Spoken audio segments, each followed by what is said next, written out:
بسم اللہ الرحمن الرحیم۔ السلام علیکم ناظرین، نیوز انالیسس کی نئی ایپیسوڈ کے ساتھ میں ہوں سید عارف بہار۔ ناظرین، گفتگو کے آغاز سے پہلے میری خواہش ہوگی کہ آپ اس چینل کو سبسکرائب کریں اور بیل آئیکن پر کلک کریں تاکہ ہمارے درمیان گفتگو کا یہ جو ربط و تعلق ہے یہ قائم رہے۔ ناظرین، اس خطے کی سیاست میں بہت تیزی کے ساتھ تبدیلیاں رونما ہو رہی ہیں، بالخصوص بھارت نئے نئے تنازعات میں الجھتا جا رہا ہے۔ ایک طرف کشمیر میں، بالخصوص وادی کشمیر کے اندر جو غیر مسلم ہیں، کام کرنے والے ہیں، جو مختلف لوگ باہر سے آئے ہیں بھارت سے، ان پر حملے ہو رہے ہیں، ٹارگٹ کلنگ ہو رہی ہے، اور ایسے مناظر سامنے آ رہے ہیں جس میں باہر سے آنے والے وہ مسلمان ہوں یا غیر مسلم ہوں، جو بھارت کی مختلف ریاستوں سے آئے ہیں کام کاج کے لیے، وہ اپنا بوریا بستر باندھ کر واپس روانگی کی راہ لے رہے ہیں۔ گزشتہ چند روز سے مسلسل یہ جو مناظر ہیں وہ دیکھنے کو مل رہے ہیں، رپورٹ ہو رہے ہیں، جس میں لوگ واپس جا رہے ہیں۔ دوسری طرف بنگلہ دیش میں ایک لہر سی اٹھی ہے، تشدد کی، پرتشدد واقعات کا ایک سلسلہ چل پڑا ہے، جو ایک مندر میں قرآن پاک کی بے حرمتی کی تصویر کے سوشل میڈیا پر آنے سے شروع ہوا۔ لوگوں کے جذبات بھڑک اٹھے اور اس کے بعد سے وہاں کی جو مسلمان آبادی ہے اس نے وہاں ہندوؤں پر اور مندروں پر حملے شروع کر دیے۔ کئی افراد اس پرتشدد سرگرمی میں مارے گئے ہیں، 100 سے زیادہ افراد زخمی ہیں، اور بہت سے مندروں کو جلایا گیا ہے، اور ہندو وہاں جو ہے وہ انسیکیور فیل کر رہے ہیں، جو رپورٹس سامنے آ رہی ہیں۔ کچھ ہی دن پہلے افغانستان میں غزنی کے علاقے میں طالبان کے لیڈر انس حقانی دیکھے گئے تھے، اور وہ محمود غزنوی کے مزار پہ فاتحہ خوانی کے لیے گئے۔ انہوں نے اپنی تصویریں باہتمام ٹویٹر پر شیئر کیں اور اس تبصرے کے ساتھ شیئر کیں کہ محمود غزنوی وہی شخصیت تھے جنہوں نے سومناتھ کے بتوں کو توڑا تھا۔ جو انس حقانی ہیں یا طالبان ہیں، وہ ایک جو جس اسکول آف تھاٹ سے تعلق رکھتے ہیں، اس میں اس طرح کے مقامات پر زیادہ جانے کا اور پھر اس کی نمائش کرنے کا کوئی بہت زیادہ رواج نہیں ہے، لیکن طالبان کے ایک اہم لیڈر نے یہ کردار ادا کیا، یہ اشارہ دیا، اور سمجھا یہی گیا کہ یہ ایک طالبان نے ایک جو کشمکش ہے، جو ایک اس ریجن میں ایک شروع ہو رہی ہے، بلکہ تیز ہو رہی ہے، یہ اس میں طالبان کے لیڈر نے ایک پیغام دیا ہے۔ کس کو دیا ہے؟ ظاہر ہے سومناتھ کے رکھوالوں کو دیا ہوگا۔ جو سومناتھ مندر ہے جسے محمود غزنوی نے توڑا تھا، اس کی ایک دیوار کو توڑا تھا اور وہاں جو بت لگے ہوئے تھے انہیں توڑا تھا،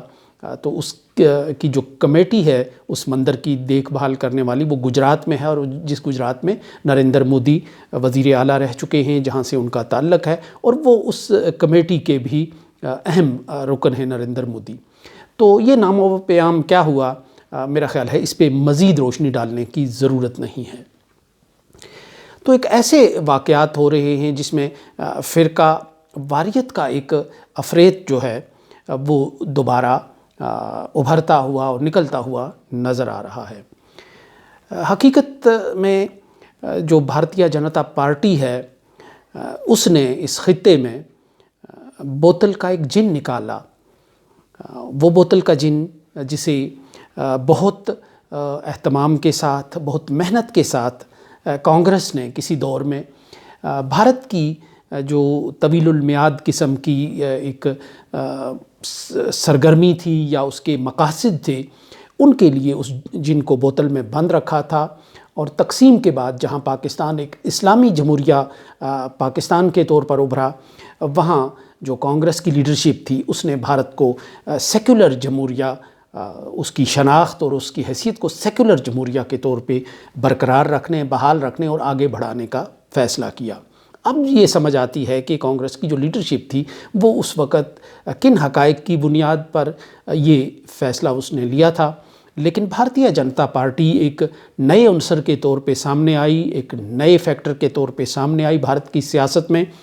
اور اس جماعت نے جو اقتدار کی راہداریوں کی طرف اپنا سفر ہے، اقتدار کی مسند کی طرف جو اپنا سفر ہے، وہ نفرت کی بنیاد پر رکھا، اور بابری مسجد کو گرا کر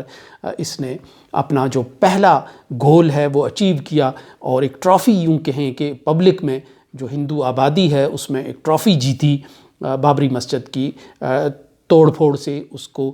شکست و ریخت کا شکار کرنے سے۔ حقیقت میں یہ جو بابری مسجد کے گنبد اور مینار نہیں ٹوٹے، بلکہ یہ بھارت کے سیکولرزم کے اور اس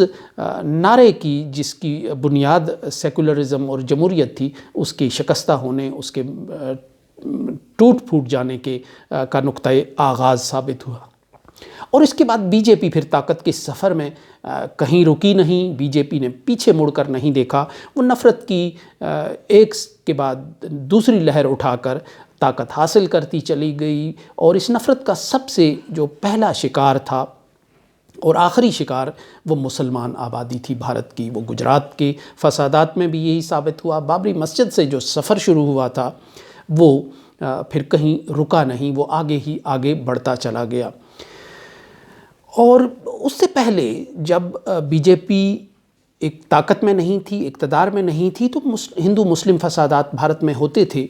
لیکن اس وقت جو یہ ریاست کا نظریہ نہیں تھا، یعنی ہندوتوا جو ہے وہ ریاست کا نظریہ نہیں تھا، پرائیویٹائزڈ تھا وہ نظریہ۔ آر ایس ایس تھی اور جو دوسری تنظیمیں اس طرح کی تھیں، یا بال ٹھاکرے کی جو تنظیم تھی، وہ اس کو پروموٹ کرتی تھیں، اس نظریے کو، اس کی علمبردار تھیں۔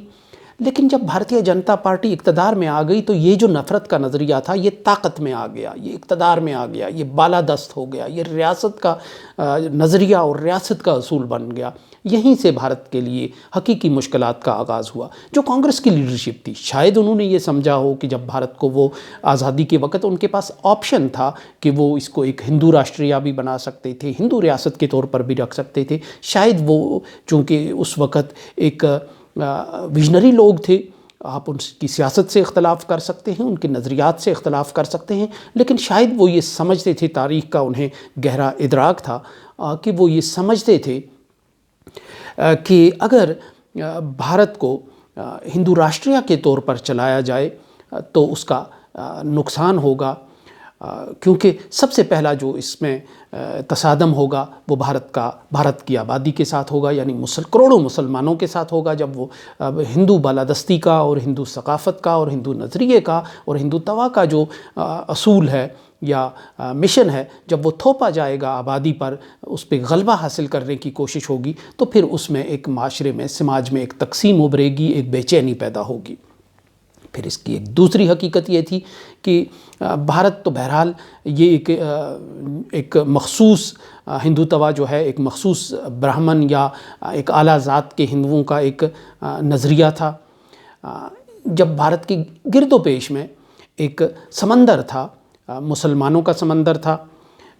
ایک تو بھارت کے اندر کروڑوں مسلمان تھے، پھر مشرق کی طرف جائیں آپ تو بنگلہ دیش کی صورت میں تھا، اس سے تھوڑا سا پرے جائیں تو پھر انڈونیشیا اور ملائیشیا کے جو بہت بڑی آبادی تھی مسلمانوں کی، پھر اگر مغرب کی طرف جائیں تو پاکستان کی صورت میں، افغانستان کی صورت میں،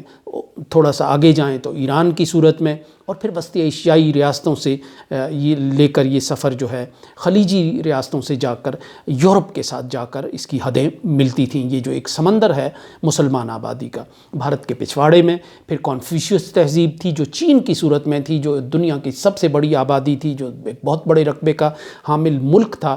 تو وہ بھی کوئی اتنی موافق نہیں تھی اس ہندوتوا نظریے کے لیے۔ چونکہ ہندوتوا نظریے کا براہ راست تصادم جو ہے وہ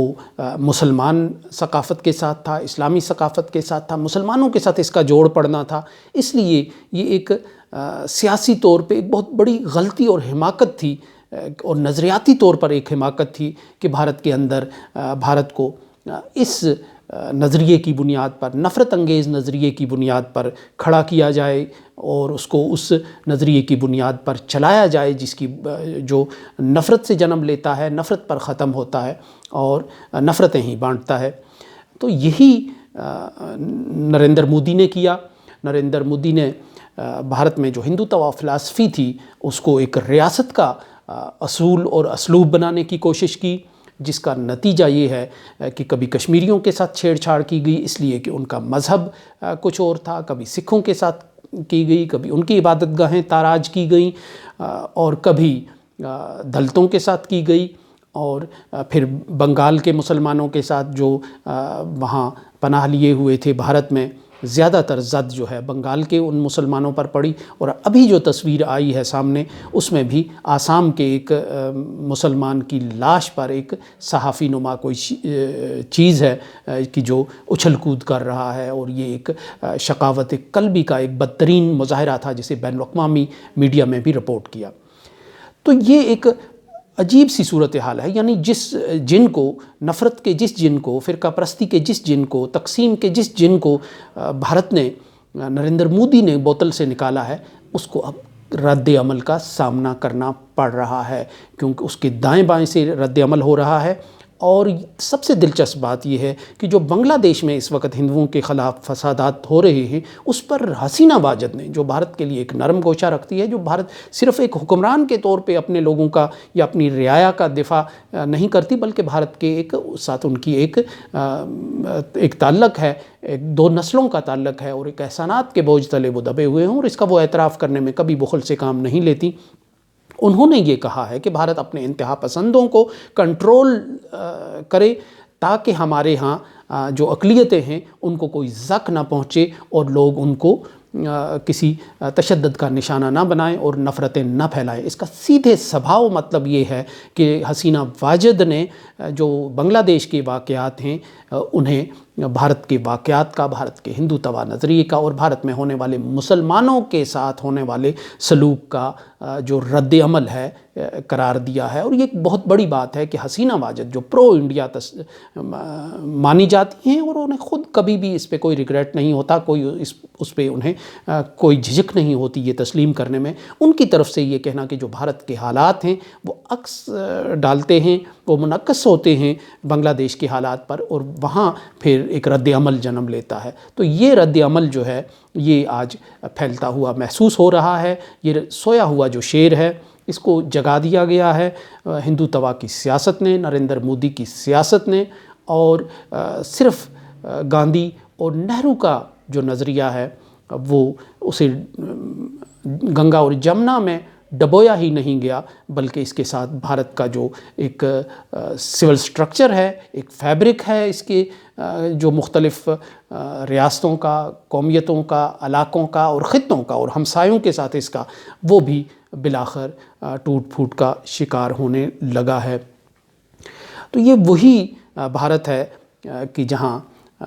ہماری ایک معروف شاعرہ فہمیدہ ریاض جلاوطنی کے لیے گئی تھی، انہوں نے جب وہ جنرل ضیاء الحق کے مارشل لا سے بغاوت کر گئیں تو انہوں نے اپنے لیے جو ڈیسٹینیشن پسند کی وہ بھارت کی تھی، وہ وہاں بیٹھیں، وہ اس نظام کی بینیفیشری رہیں، لیکن بعد میں بالآخر وہ بھی اس نتیجے پر پہنچیں اور بے ساختہ کہہ اٹھیں کہ تم بھی ہم جیسے نکلے، ابھی کہاں تک چھپے تھے بھائی، تم بھی تو ہم جیسے نکلے۔ تو گویا کہ ہم جن قباحتوں کا شکار تھے،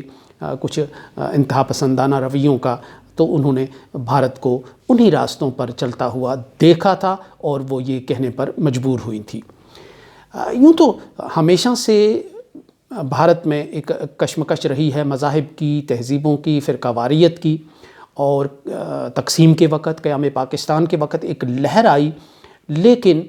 بعد میں یہ احساس ہو گیا تھا لوگوں کو کہ یہ تقسیم کا یہ عمل جو ہے یہ اس مار دھاڑ کے اور تشدد کے اور انتہائی خوفناک اور روح فرسا واقعات کے بغیر بھی تکمیل کو پہنچ سکتا تھا، اور بقول ساحر لدھیانوی کہ وہ افسانہ جسے انجام تک لانا نہ ہو ممکن، اسے ایک خوبصورت موڑ دے کر چھوڑنا اچھا، کہ تقسیم کے اس عمل کو ایک خوبصورت موڑ دے کر بھی چھوڑا جا سکتا تھا، لیکن یہ ایک احساس پیدا ہو رہا تھا۔ لیکن نریندر مودی کی شخصیت کا یہ اعجاز ہے کہ اندرا گاندھی نے جس دو قومی نظریے کو خلیج بنگال میں ڈبونے کا اعلان کیا تھا، نریندر مودی کی مہم جو طبیعت اس دو قومی نظریے کو ٹائٹینک کی باقیات کی طرح خلیج بنگال سے باہر نکال کر لائی ہے، اور آج جو بھارت کے گرد و پیش میں رد عمل کی لہریں ہیں یہ بتا رہی ہیں کہ نفرت کا جو رد عمل ہوتا ہے بالآخر وہ اپنا وجود منواتا ہے، وہ اپنا رنگ دکھاتا ہے۔ بنگلہ دیش میں ہونے والے واقعات کا، کشمیر میں ہونے والے ناخوشگوار واقعات کا جن پہ ہمیں خوشی نہیں ہے، اور انس حقانی کے محمود غزنوی کے مزار پر معنی خیز جملہ کہنے اور معنی خیز ٹویٹ کرنے کا یہی خلاصہ ہے۔ اللہ کرے کہ یہ خطہ جو ہے دوبارہ یہاں سینس پریویل کرے، عقل و خرد